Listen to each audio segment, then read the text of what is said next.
అది కాదు బిహారీ గారు. నువ్వేం చెప్తావో నాకు తెలుసు. అంతా నీ తలరాత, నీ కర్మఫలం అంటావు. కానీ యథార్థం ఏంటంటే నీ తలరాతని మార్చేసింది నేనే.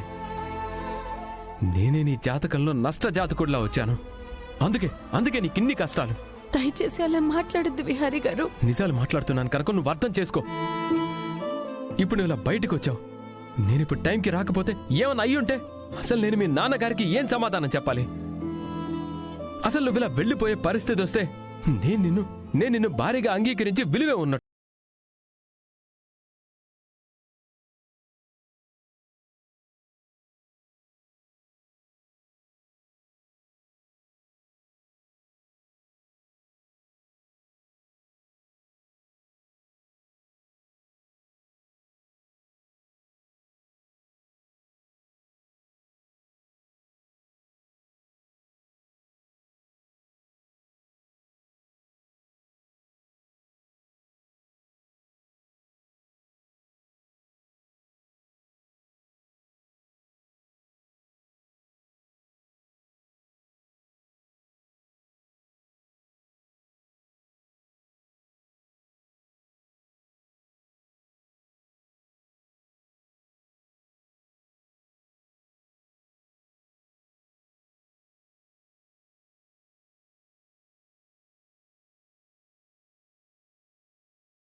నువ్వు నన్ను భర్తగా ఆరాధిస్తుంటే నేను నిన్ను భార్యగానే కదా చూస్తున్నాను.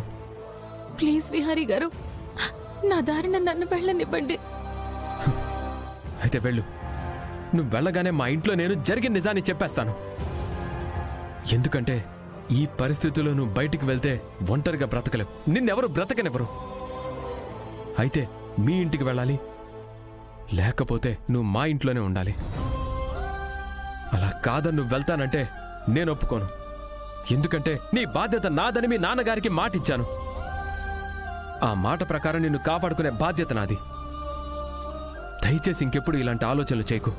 పద మన ఇంటికి వెళ్దాం రా. బిహారీ గారు